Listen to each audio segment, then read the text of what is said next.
pada masa Rasulullah siapa? Bilal bin Rabah. Padahal yang laporan ke Rasulullah ketika ini lafaz azan itu seperti apa? Itu adalah Abdullah bin Zaid. Tetapi tidak beliau yang disuruh adzan. Tetapi yang disuruh adzan yang suaranya bagus, melengking, keras, kuat. Karena orang Afrika, ya. Bilal bin Rabah Ethiopia, Habasyah. Maka dia yang nanya. Begitupun ketika menjadi imam pada masa Rasulullah sudah tiada, kemudian pada masa Umar bin Khattab, ini sahabat Nabi yang suaranya bagus itu adalah Ubay bin Ka'ab. Tidak sahabat yang lain, padahal ada Sayyidina Umar, padahal ada yang lain Sayyidina Ali, tapi yang diangkat untuk menjadi imam sholat saat itu adalah Ubay bin Ka'ab. Kenapa? Suaranya bagus. Jadi selain fikihnya dia bagus, suaranya juga bagus. Di kita kadang suaranya doang bagus, fikihnya enggak bagus. Di kita kadang fikihnya bagus, suaranya enggak bagus. Sama seperti halnya khutbah Jumat dengan imam Jumat. Ini sunnahnya setelannya satu. Sunnahnya satu, khatibnya dia, sunnahnya imamnya dia. Kalau dipisah makruh. Cuma di kita ada orang yang dia ketika jadi khatib, ketika berkhutbah bagus, tapi ketika jadi imam nggak bagus, nggak enak bacanya. Tadinya iya benar, tapi suaranya enggak enak. Ya sudah diganti. Jadi yang satu menutup kemakmuran yang ini, tapi dicari yang bagus. Kalau memang dia khotib bagus, suara bagus, asal dia khotibnya dia, imamnya juga dia. Itu yang sesuai kesunahan.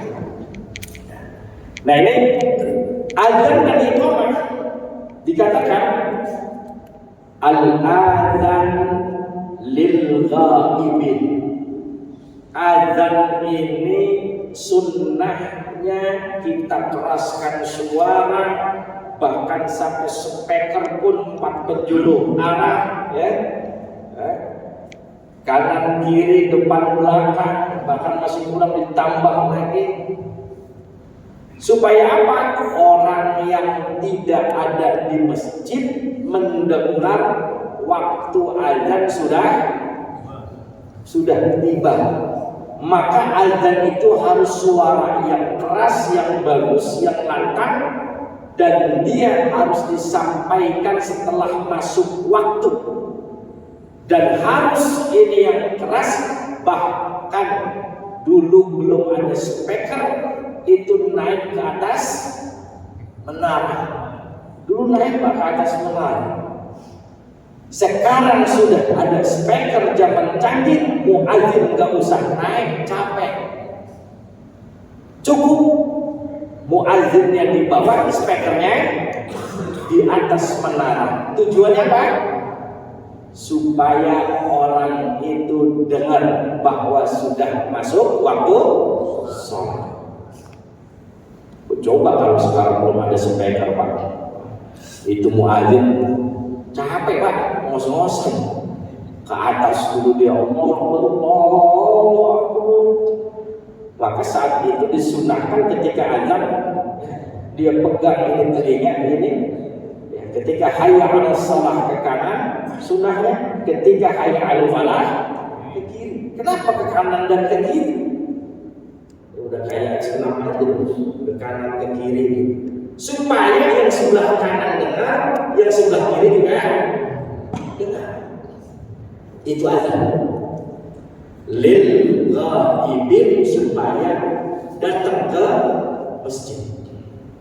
Zaman sekarang azan yang datang tetap yang istiqomah datang ke masjid.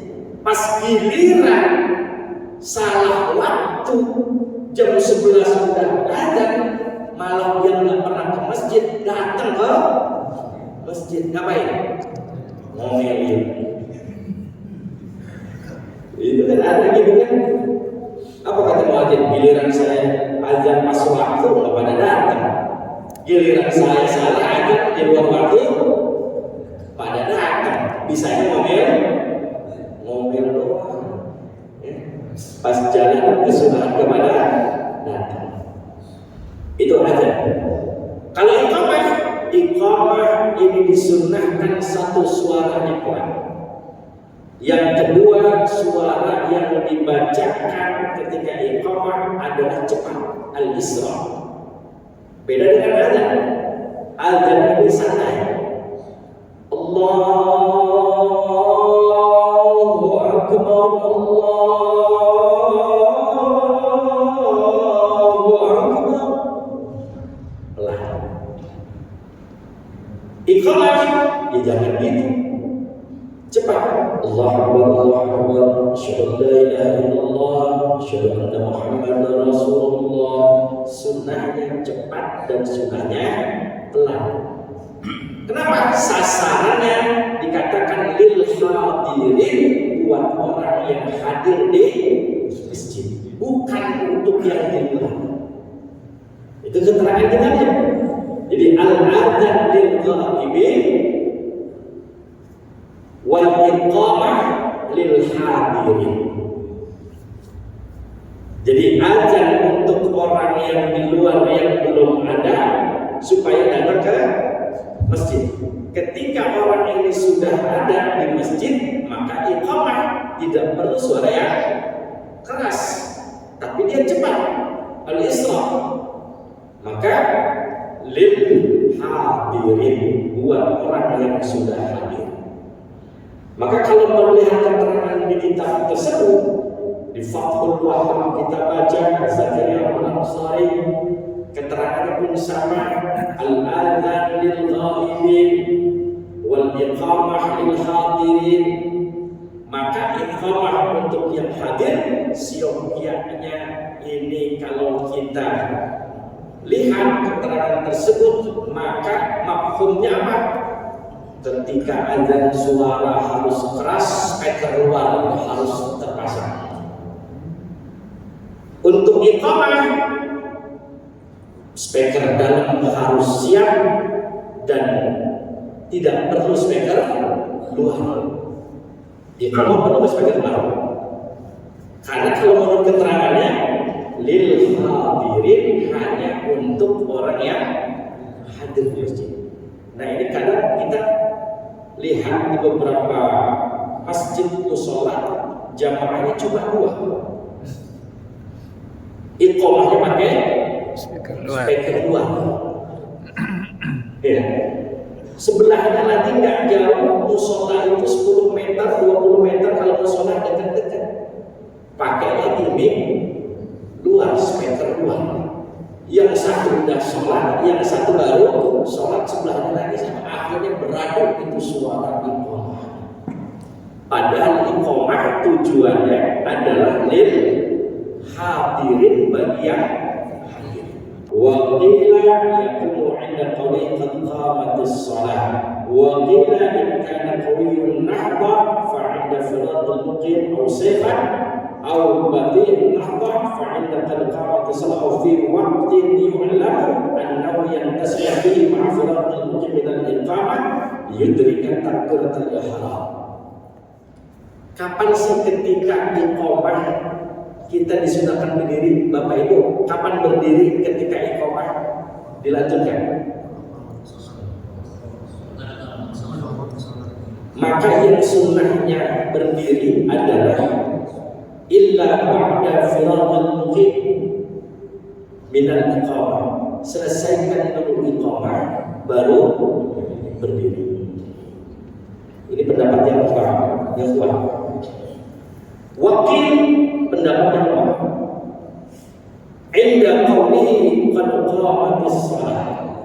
Pada saat ucapan qad qamatis shalah, qad qamatis shalah, sunnah berdiri. Tapi pendapat yang kedua.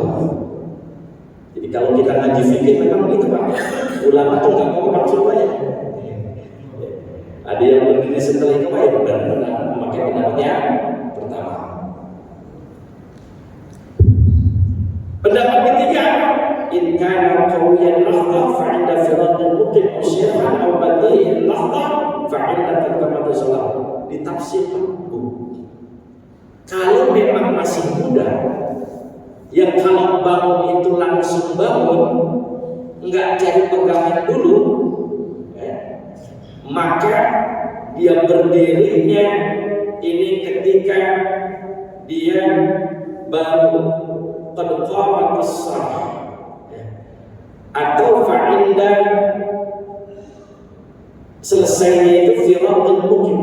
Kalau masih muda nanti setelah selesai selesai qad qamatis shalah atau dia selesai iqamah. Kenapa? Masih muda. Tapi kalau sudah tua 60 ke atas, ini kan sudah harus punya pegangan hidup. Cari pegangan dulu baru bisa bangun. Mana ini bangun? Maka kapan? Maka berdirinya dia ketika qamatis shalah itu dia sudah mulai berdiri. Jadi kalau pendapat ketiga ditafsir nggak kaku. Kalau ia masih kuat, bangunnya setelah selesai iqamah baru bangun. Kalau yang sudah kuat pas lafaz qad qamatis shalah, tujuannya apa? Tujuannya adalah liyudrika takbiratul ihram, supaya dua-duanya bisa mendapatkan takbiratul ihram bersama imam. Itu sampai di situ diatur. Jadi sampai bangun saja kita pas iqamah diatur sunnahnya kapan? Sunnahnya kapan? Kalau ngaji kita nggak tahu keterangannya, ya kapan aja kita mau bangun, gitu kan? Tapi ketika sudah ngaji diatur, ternyata sunnahnya bangun itu kalau masih muda, kalau masih kuat kita bangun, maka bangunnya setelah iqamah selesai. Sunnahnya itu, ya, tujuannya dia bisa dengerin dulu dan bisa jawab itu iqamah yang dibaca sama mukim orang yang iqamah. Dan sunnahnya lagi ketika iqamah dan azan, yang azan dialah yang iqamah. Man adzana fa huwa yuqim, siapa yang azan maka dia yang iqamah. Tapi kalau siapa yang azan yang iqamahnya lain, pahala azannya diambil sama yang iqamah. Ya, pas dia bilang saja ntar iqamah ntar ya. Ya pahala dia ambil sama dia ntar satu pakai gitu. Nah ini berdiri saja kita diatur, berdiri diatur. Kemudian ketika beres kita iqamah, ternyata imam belum juga datang. Waktu iqamahnya sudah tiba. Yang namanya muadzin disetting, pokoknya ini habis langsung iqamah. Ternyata imamnya belum datang, masih di kamar mandi atau masih di rumah. Gimana nih kayak begini? Maka idza qala al-fasl bainal iqamah was-shalah a'adaha.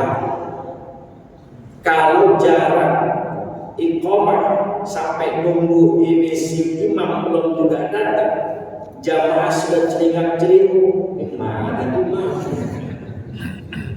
Secara adat kita ini disebut udah kelamaan, maka iqamahnya sunnah diulang lagi. Ulang lagi iqamahnya. Tadi kelamaan, kelamaan. Bahasanya ternyata iqamah expired juga. Ada masa expirednya. Kelamaan maka perlu diulang lagi. Ya, 5 menit kira-kira lama nggak? Lama, ulang lagi berarti. Makanya memang yang bertugas sebagai muadzin dan muqim itu standby, dan yang bertugas sebagai imam juga harus standby. Bagaimana pada masa Rasulullah dan para sahabat ketika belum ada jam digital gini, itu yang memerintahkan untuk iqamah adalah imam. Kalau imam belum nyuruh, maka nggak ada yang berani iqamah. Dan imam akan menyuruh muadzin untuk iqamah. Dan ini dilakukan itu pada masa Rasulullah. Jadi kalau imam belum, dia menyuruh, itu nggak ada yang berani. Di kita kadang-kadang imamnya siapa, yang azan siapa, yang iqamah juga siapa. Muadzin ada di depan, tahu-tahu jamaah di belakang dengan enaknya Allah Akbar, Allah Akbar, asyhadu an la ilaha illallah. Ini baru mau tahu. Berarti ini sudah mencuri start. Imam belum nyuruh, baru mau nyuruh muadzin. Ternyata ada jamaah yang tahu. Ini ada nggak kayak gitu di sini? Hah? Itu sudah melawan sunnah semuanya. Melawan sunnahnya apa? Imam nggak nyuruh. 2. Muadzin mestinya iqamah. Itu tidak dilaksanakan semuanya. Nah, ini banyak kejadian-kejadian seperti itu, ya. Kemudian yustahabbu lil imam wa ghairihi al-amru bi taswiyati as-sufuf qabla al-ihram wal mashy baina as-sufuf wa taswiyatiha lil ittiba'.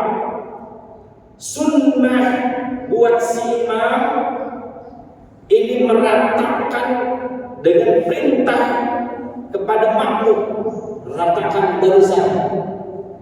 Ini yang kalau dalam hadis sawu sufufakum fa inna taswiyatis sufuf min iqamatis shalah.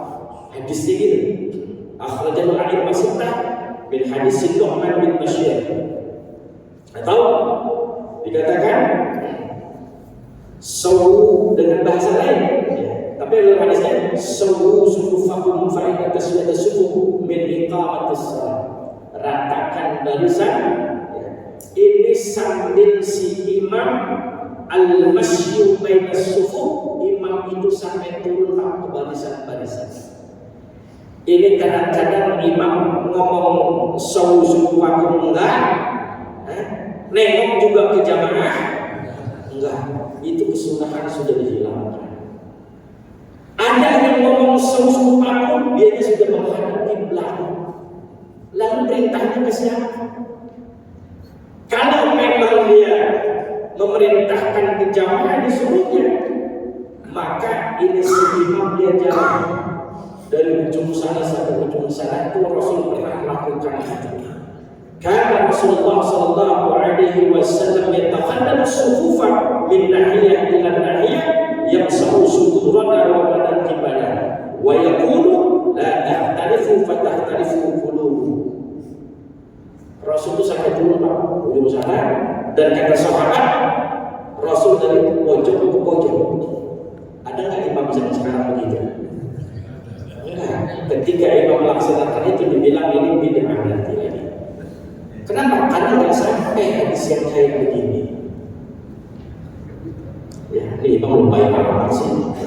Tidak bilang aja subuh vakum gitu kan? Sunnahnya nahiyah ila nahiyah, dari ujung sampai ke ujung lagi. Bahkan dikatakan yamsahu sudurana wa manakibana. Nabi itu sampai menepuk dada kami dan juga pundak kami. Rata. Bahkan satu hadis yang lain dikatakan Nabi bawa tongkat kecil yang sekarang itu dicontoh ditiru sama TNI jadi tongkat komando. Nabi pegang tongkat kecil mundur rata.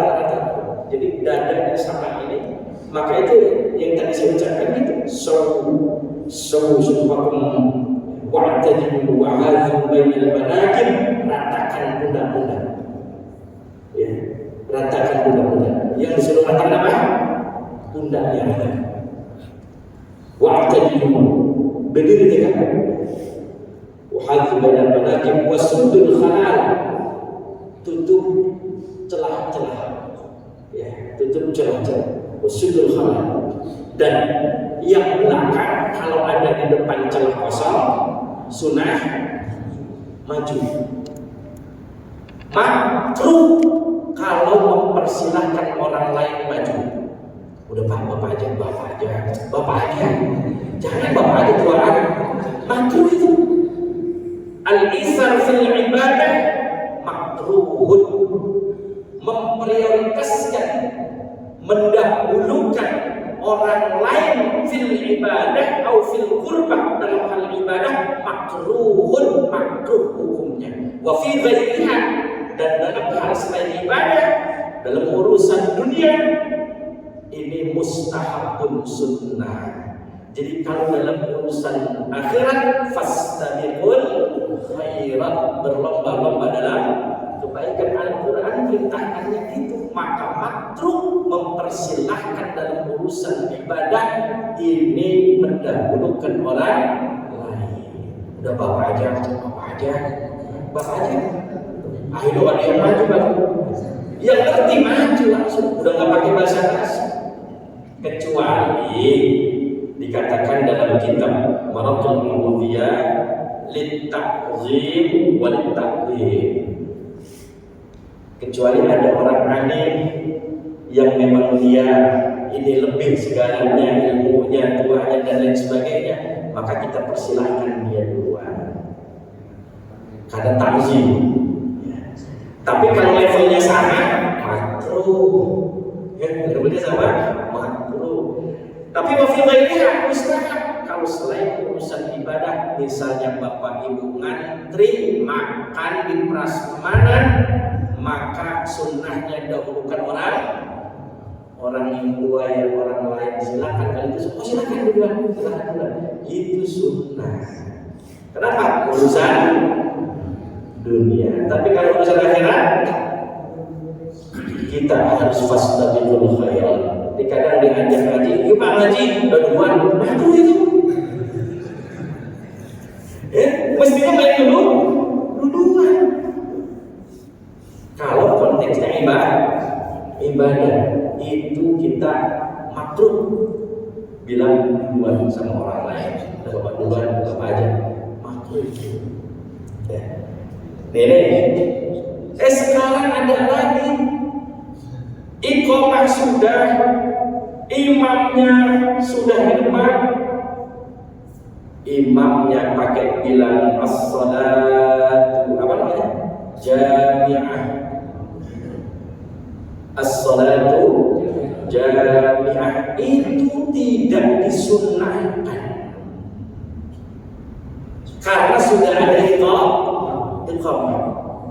Penggunaan as-salatu jami'ah bagi sholat berjamaah yang tidak ada azan dan tidak ada iqamah. Sholat apa coba? Janazah. Satu lagi. Sholat Id. Apa lagi? Tarawih. Apa lagi yang berjamaah? Gerhana. Pokoknya sholat sunnah yang ada berjamaahnya, disunahkan berjamaah, tapi tidak ada adzan dan iqamah, pengganti adzan dan iqamah, maka seruan as-salatu jami'ah.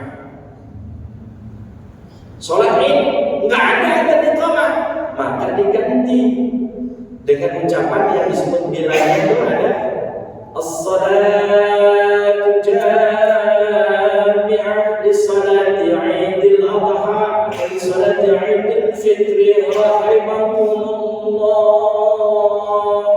Bangun kan? Tapi kalau di kampung saya Pak, itu sederhana saja, divariasi dan dimodifikasi bisa sampai 10 menit gitu. Sampai muter-muter Pak. As-sholat, padahal masih simpel Pak. As-sholat jami'ah udah jadi di sunnah. Cuma orang kita memang banyak laganya dan banyak lagunya. Jadi dibuat itu 3 kali as-sholat, idza sha'ida al-khatibu 'alal mimbar, 'alal mimbar. 3 kali. Padahal cukup as-shalatu jami'ah selesai. Kesunahan itu datang. Ya. Itu as-shalatu jami'ah. Salat jenazah. Bapak yang pernah haji umroh kemudian sholat di Masjid Nabawi, di Masjidil Haram, tiap waktu sholat wajib selesai pasti ada seruan as-salatu 'alal amwat. Kalau ada sholat ulang pasti nggak terjadi. Kalau saya selalu bimbing umroh itu saya bilang ke jamaah kerjain sholat jenazah. Ketika ada Bilal yang mengucapkan as-salatu 'alal amwat, itu bangun. Dari as-salatu 'alal amwat saja kita masih bisa ngerjain ba'diyah. Lama itu takbirnya. Itu as-salatu 'alal amwat. Nah, kalau kita sholat fardu, zuhur, maghrib, isya, asar, subuh, semua sholat fardu yang 5 tidak disunnahkan lagi menggunakan as-shalatu jami'ah karena ada azan dan iqamah. Itu kalau keterangan fikih seperti itu. Tapi kalau masih ada yang baca as-shalatu jami'ah, saya nggak paham itu ngambilnya di kitab fikih yang mana. Ternyata saya tanya ikut-ikutan. Saya melihat si anu jadi imam baca itu, ya saya juga baca. Tapi di sini nggak ada kali ya? Nggak ada. Jadi nggak usah as-shalatu jami'ah. Dan itu kalau as-shalatu jami'atun. Kalau as-shalata jami'atan, ini secara nahwunya kayak gitu. Ya karena ikut-ikutan ya mau jami'atan, mau jami'atun. Jadi itu ada secara keilmuan itu as-salata jami'atan rahimakumullah.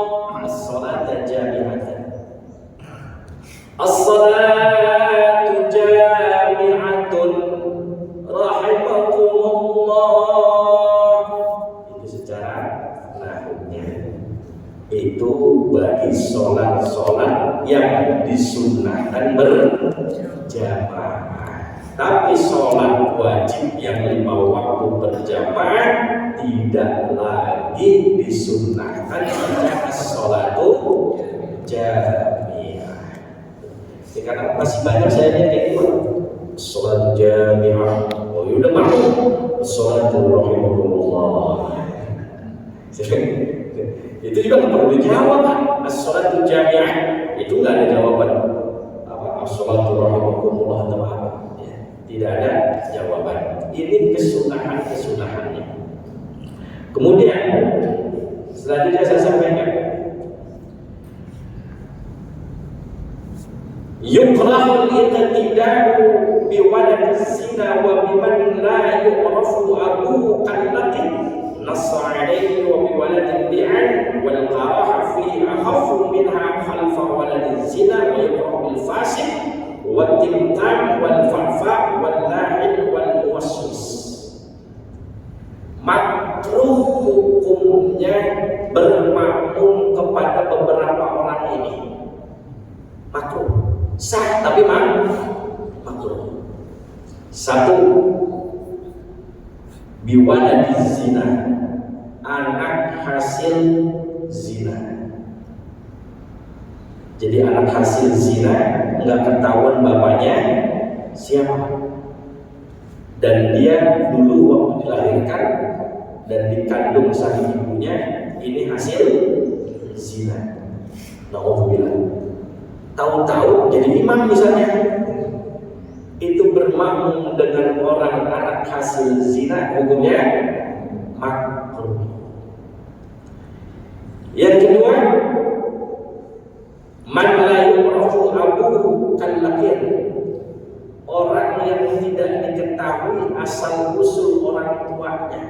Kenapa? Karena dia dulu adalah anak pungut. Dipungut dari tempat sampah, dipungut dari dia di tempat pembuangan. Nah, orang boleh dapat karena dibuang dia, anak buah. Tahu-tahu nih orang cerdas jadi imam, makruh bermakmum kepada orang itu. Ya kalau yang kayak begini sih kayaknya jarang ya. Tapi fikih membahas itu. Ya. Kenapa? Karena imam harus jelas. Sampai pada posisi ini anak siapa, ini harus jelas. Wabi wadadini'an, dan juga makruh bermakmum kepada seorang yang dia adalah anak hasil selingkuhan. Serem juga ini. Yang sampai suaminya bersumpah itu bukan anak saya, kata istrinya ini anak apa? Nah ini sumpah serapa itu, anak hasil sumpah itu saya nggak mengakui itu anak saya, kata suaminya. Saya nggak tahu anak-anaknya jadi imam, makruh.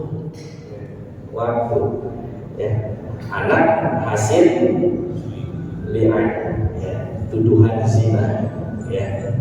Apa lagi? Wa yukrahu bil fasik, makruh bermakmum kepada para pelaku dosa. Dia suka minum minuman keras. Ya waktu sholat ya sholat, ya waktunya minum ya minum. Tapi kalau lagi sholat bercakap, ya. Dan kita kalau lagi di masjid kayak gini kan, pakai peci, pakai mangkok, pakai sarung, pakai orang soleh semua.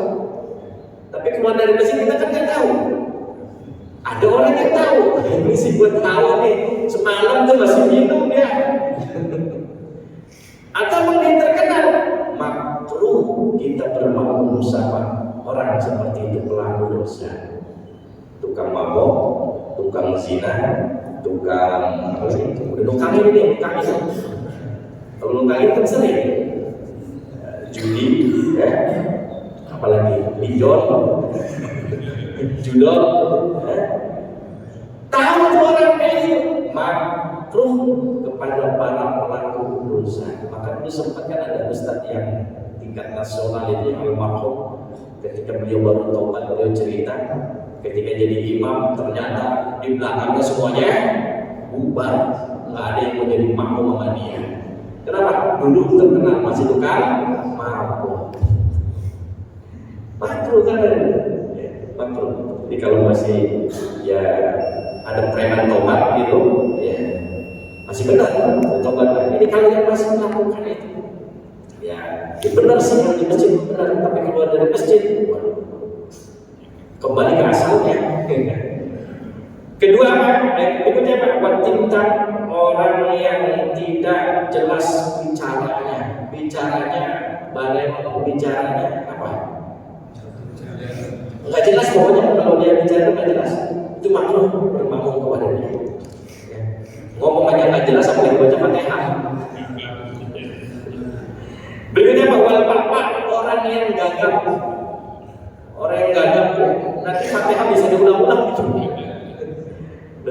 Wal-akhir, dan orang yang bacaannya enggak bagus dalam Fatihah. Bahkan di dalam Fathul Mu'in dan kitab fikih yang lainnya, kalau makmumnya bagus bacaannya, imamnya nggak bagus, nggak sah itu. Yang si bagus, orang yang bagus itu bermakmum kepada orang yang nggak bagus. Apalagi kalau lahannya dalam tajwid, ya, itu ada lahan jali, ada lahan khafi. Lahan jali, kesalahan dalam membaca Al-Quran nyata, jelas, dan dia dapat membatalkan sholat. Itu ada 3. Ya, insya Allah pada pertemuan berikutnya karena sudah ya. Wal muwaswis, dan yang was-was, yang takbir saja sampai 10 kali nggak jadi. Ulangi lagi. Allah. Itu makruh berhubung kepada orang itu. Itu saja para bapak ibu sekalian, karena saya ada masih jadwal lagi. Ya.